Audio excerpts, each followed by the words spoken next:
I'd say I come here at least 3 days a week, more like 4, 5, 6 days a week. And total, I've seen over 100 different species of birds here. Just right in this little vicinity. I think that's wild. We're in this little chickadee zone. All these birds you hear up here, these are chestnut-back chickadees. And if you hear that out there on the water, you hear that whoop, whoop, whoop, whoop, whoop, whoop. You hear that? Those are baby pied-billed grebes. This year there's 5, 6 of them, and I'm not exactly sure why, but I think it's great. Really, really cool. It's like every year there's a different subject that grabs my attention, and this year it's just been these baby pied-billed grebes. If you heard that little doo-doo, that's a woodpecker. Right there. And so what's really cool, A, that there's a woodpecker right here in the tree, and I think that's awesome. How many people just walk right by here, they have no idea this is here. But this bird is endemic to this region. That means that the only place in the world that you're going to see this bird is in California, maybe a little bit further up. I want to say maybe they range up into Oregon and maybe down into Baja California. But just, hey guys, but just a really thin sliver of real estate would you ever see this bird. That bird that you're hearing right there? It's a Nuttall's woodpecker, and I think there's 2. You're hearing like in stereo now. These little dudes, they're making all these little sounds. Supposedly it's like sounds like chickadee. I don't really get that, but that's how some people hear these sounds. This is the only one that we'll see here where we live.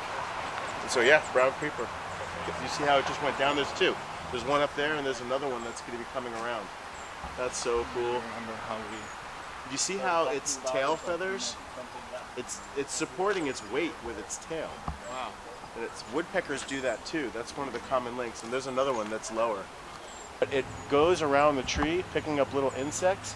Usually goes in like a spiral motion, kind of corkscrews around, and then it'll fly to the base of the next tree. American Coots are in the rail family. Those birds are not ducks, even though they're kind of fraternizing with the mallards over there. These are in the rail family, so if one of these were to get out of the water, you'd see that it's got lobed feet. It doesn't have webbed feet like ducks do. And there were 3 baby coots in this original clutch. One of them disappeared, but eventually there was just one left. And I came down and watched that bird every day. It was so important for me to see it every day, just to know it was alive and it was going to make it, especially because its 4 siblings didn't. And so it was so cool every single day to just sort of watch it develop into an adult. And so every coot that I see here, I think like, are you Rye? Are you Rye? And I don't know. You know? He never talked back to me. We were just talking. It was like a one-way conversation. I didn't know what any of these birds were a few years ago. Never paid attention. And now a walk around this lake, like I recognize 99% of the sounds I hear. And it's a really cool feeling.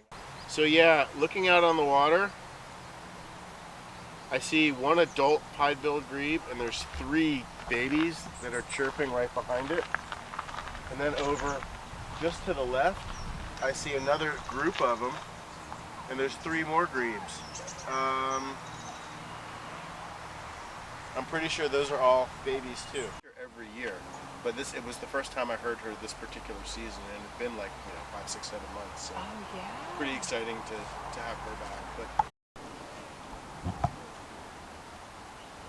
different times a year, if you were standing in this spot, you'd look up and see black-crowned night herons all around you. Now there's none. I don't see any.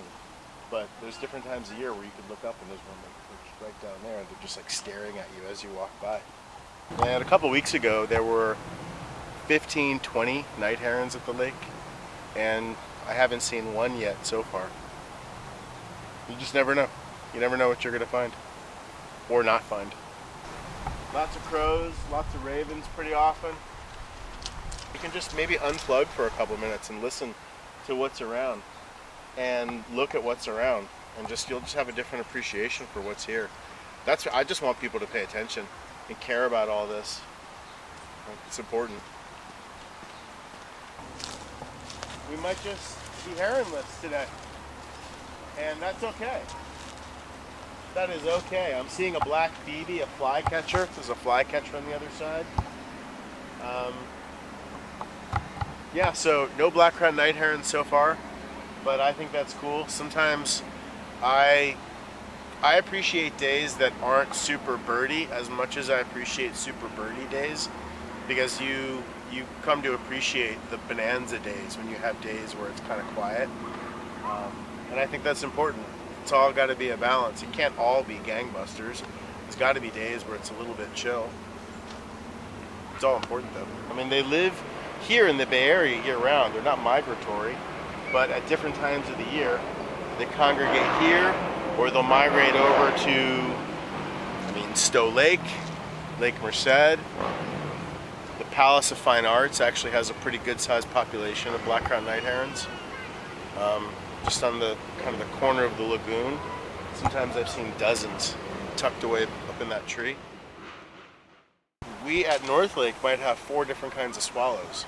Sometimes you'll have barn swallows, tree swallows, northern rough-winged swallows, and violet-green swallows, all like at the same time. And it's kind of cool, I gotta say, to be able to look at them as they're flying.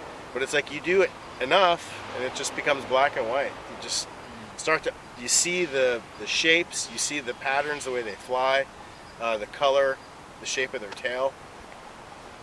You just get locked in. It's kind of cool.